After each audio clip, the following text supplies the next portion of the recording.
जय जगन्नाथ। मु ज्योतिर्विद श्री नरेंद्र भोल आमर ये राशि नक्षत्र कार्यक्रम समस्त दर्शक मान शुभेच्छा शुभकामना। आज जनवरी 29 तारीख गुरुवार। आसन जाना आज दिन आपर किपर कट। मेष राशि, वृष राशि, सिंह राशि, कन्या राशि, तुला राशि, धनु राशि, कुंभ राशि, मीन राशि यही राशि मान आज दिन मंगलमय हो। कार्य सिद्धि हो, यात्रा सफल हे, परिवार सुख शांति बजाय रही, शत्रु आज परास्त हे, वाणिज्य वृद्धि, धन लाभ, बंधु मिलन, कार्यक्षेत्र प्रशंसित हे, नूतन द्रव्य क्रय करेंगे, दिन हस खुशी अतिबाहित हो। आज आप 100% परिश्रम कर 70% फल पाइबे। तापर आसवा मिथुन राशि, कर्कट राशि, बिछा राशि, मकर राशि यही राशि मान आज दिन मंगलमय होना।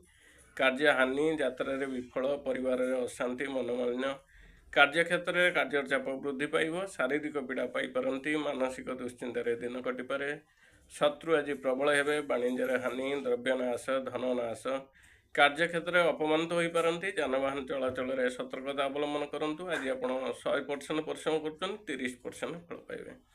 आमर राशि नक्षत्र कार्यक्रम ये शेष है। शेष कही रखुच्छे आज शिंब खातु नहीं। जय जगन्नाथ।